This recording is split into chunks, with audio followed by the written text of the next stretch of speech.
ఇప్పుడు కుంభరాశి తెలుసుకుందాం. కుంభరాశి ఫలితాలు ఎలా ఉన్నాయంటే ధనిష్ట నక్షత్రం 3, 4 పాదాలు, శతభిష నక్షత్రం 4 పాదాలు, పూర్వభాద్ర నక్షత్రం 1, 2, 3 పాదాలు ఉంటాయి ఈ రాశిలో. ఆదాయం 14, వ్యయం 14గా ఉంది. రాజపూజ్యత 6, అవమానం కూడా కొంచెం అవమానం తక్కువే ఉంది ఈ సంవత్సరం వీళ్ళకి. 1గా ఉంది. అయితే వృత్తిపరంగా లేదా ఉద్యోగపరంగా వీళ్ళకి ఆశాజనకంగా ఉంటుంది. ఈ సమయంలో ఈ రాశి వారు పట్టిందల్లా బంగారం అవుతుంది. అయితే ప్రమోషన్స్ లేదా కొత్త అవకాశాలు ఏదైతే వీళ్ళు ఎదురు చూస్తున్నారో అది వచ్చే అవకాశం ఉంటుంది. కానీ జూన్ 2వ తారీఖు నుండి అక్టోబర్ 31 తారీఖు మధ్యలో 6వ ఇంట్లో గురువు సంచారం జరుగుతుంది. కాబట్టి శత్రువులు పెరిగే అవకాశం ఉంటుంది. గ్రహించండి, జాగ్రత్తగా ఉండండి. అక్కడిక్కడ మాటలు మాట్లాడకండి. తర్వాత పని ఒత్తిడి ఉంటుంది. ఏలినాటి శని చివరి దశలో ఉన్నందువల్ల అధికారులతో మాట్లాడేటప్పుడు లేదా ఎవరి గురించి మాట్లాడేటప్పుడు చూసి జాగ్రత్తగా మాట్లాడండి. ఇక వాళ్ళ సహనం కోల్పోవద్దు. వ్యాపారం చేసేవాళ్ళు భాగస్వాములతో జాగ్రత్తగా ఉండండి. డాక్యుమెంట్స్ అన్ని సరి చూసుకోండి. ఇంకా రాహుకేతుల ప్రభావం వల్ల వ్యక్తులను గుడ్డిగా నమ్మి వ్యాపారంలో దిగకండి. ఎందుకంటే ఇప్పుడు ఆశ కలిగించి మోసం జరిగే పరిస్థితులు కనబడుతున్నాయి. అక్టోబర్ తర్వాత మాత్రం ఈ సిచ్యువేషన్స్ అన్ని కూడా మీ హ్యాండ్ ఓవర్లోకి వచ్చేస్తాయి. అంటే మీ చేతిలోకి వస్తాయి. ఈ సంవత్సరం వీళ్ళకి ఆర్థిక పరిస్థితి ఎలా ఉందంటే రాబడి కన్నా ఖర్చు చాలా ఎక్కువగా ఉంటుంది ఈ సంవత్సరం. 2వ స్థానం అంటే ధనస్థానంలో శని సంచారం వల్ల ధనం అందుతున్నట్టే అనిపిస్తుంది. కానీ ఆ వచ్చినటువంటి ధనం నిలబడదు. ఏదో రకమైనటువంటి విషయానికి ఖర్చు అవుతుంది. ఎవరికైనా అప్పు చేస్తే అంటే ఈ సందర్భంలో అప్పు ఇచ్చినా తీసుకున్నా అది చాలా కష్టంగా ఉంటుంది. ఇతరులకు మధ్యవర్తిత్వం వహించకండి, అప్పులు ఇప్పించకండి. జూన్ 2 వరకు కూడా గురుబలం ఉండడం వల్ల ఆర్థిక ఇబ్బందులను కొంతవరకు ఎదుర్కొన్నప్పటికీ కూడా రాహు 12వ ఇంట్లోకి మారినప్పుడు అక్కడ ఇబ్బంది స్టార్ట్ అవుతుంది.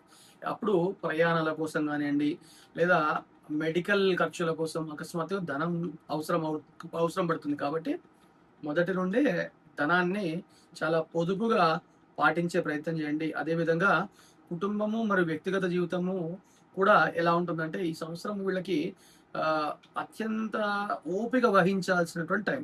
ఎందుకంటే ద్వితీయంలో అంటే వాక్స్థానంలో శని ఉన్నాడు కాబట్టి మీకు ఇప్పుడు మాట కఠినంగా మారడం ఒకటైతే మీ మాటని అనుమానిస్తుంటారు మీ కుటుంబ సభ్యులంతా కూడా. అంటే మీరు ఒకటంటే వాళ్ళకి ఒకటి అర్థమవుతుంది. అపార్థం చేసుకునే ప్రమాదం పొంచి ఉంది.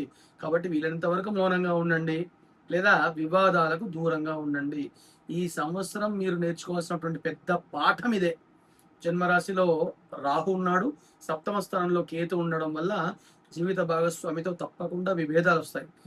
అందుకే వాళ్ళతో మాట్లాడేటప్పుడు కొద్దిగా మౌనంగా ఉండే ప్రయత్నం చేయండి.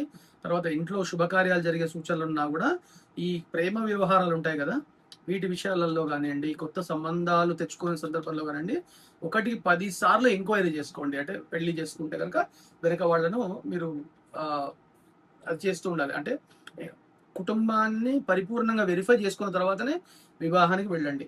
జన్మరాశిలో రాహు ఉన్నాడు కాబట్టి ఊహించని మానసిక ఆందోళన, నిద్ర లేనితనము మిమ్మల్ని బాధిస్తూ ఉంటాయి. ఇక ఏళ్ళనాటి శని చివరి దశలో ఉంది. 1, 2, 3 అని అంటే 3వ దశలో ఉంటుంది. కాబట్టి మీ కళ్ళకు మరియు పళ్ళకు గొంతుకి ఈఎన్టీ సమస్యలు వచ్చే అవకాశాలు ఉంటాయి. జూన్ మంత్ నుండి అక్టోబర్ నెల వరకు 6వ స్థానంలో గురువు ఉన్నందువల్ల మీ పొట్ట ఉబ్బరంగా ఉండడము లేదా పొట్ట సంబంధించిన సమస్యలు రావడం జరుగుతాయి. డయాబెటీస్ ఉన్న వాళ్ళు ఇంకా జాగ్రత్తగా ఉండండి. డయాబెటీస్ లేని వాళ్ళు ఆరోగ్య నియమాలు పాటించి వీలైతే ఒకసారి డయాబెటీస్ చెకప్ చేసుకోండి. ఎందుకంటే అవకాశాలు ఉన్నాయి ఈ సంవత్సరంలో.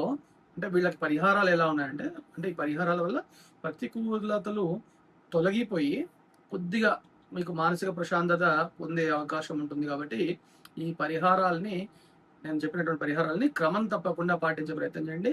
ముఖ్యంగా శని 2వ స్థానంలో ఉన్నాడు కాబట్టి అనుకూలం. దీనికి ఏం చేయాలంటే నలుపు రంగు వస్త్రాలని దానం చేసే ప్రయత్నం చేయండి లేదా నీలం రంగు వస్త్రాలని ఏదైనా దేవాలయంలో ఇచ్చినా సరే, ఎవరికైనా ఇచ్చినా సరే. ఇంకా శని భగవానుడికి తైలాభిషేకం చేయించుకున్నా సరే లేదా తైలాన్ని దానం చేసినా సరే. ఇక రాహు కేతువులు జన్మస్థానంలో రాహు, 7వ స్థానంలో కేతు ఉన్నారు. ఇంకా జన్మస్థానంలో రాహు ఉంటే చాలా నేను చెప్పాను కదా ఇబ్బందికరమైన స్థితులు ఏర్పడే అవకాశాలు ఉంటాయి. కాబట్టి దుర్గా ఆరాధన అస్సలు వదిలిపెట్టకండి. ఎంత వీలైతే అంత దుర్గాదేవి ఆరాధన చేస్తూ ఉండండి. గురుబలం పెరగడానికి దక్షిణామూర్తి యొక్క ఆరాధన చేస్తూ ఉండండి. ఇంకా చేయాలనుకుంటే కనుక మీరు ఈ అనాథ శరణాలయాలు ఉంటాయి కదా, అక్కడ పిల్లలు ఉంటారు కదా, ఆ పిల్లలకి పసుపు రంగు వస్త్రాల్ని దానం చేసే ప్రయత్నం చేయండి. లేదా మేము చేయలేమండి అనుకుంటే కనుక పసుపు రంగు పూలు ఉంటాయి కదా, ఈ పూలు తీసుకెళ్ళి సాయిబాబా గుళ్ళో కానీ, లేదా గురువు దేవాలయాలు ఉంటాయి, దత్తాత్రేయ స్వామి దేవాలయాలు కానివ్వండి, వేద దక్షిణామూర్తి దేవాలయాలు కానివ్వండి, ఈ దేవాలయాలను పసుపు రంగు పూలతో అర్చన చేయించుకోవడం వల్ల గురుబలం చక్కగా పెరిగి మాట స్థిమితమయ్యే అవకాశం ఉంటుంది.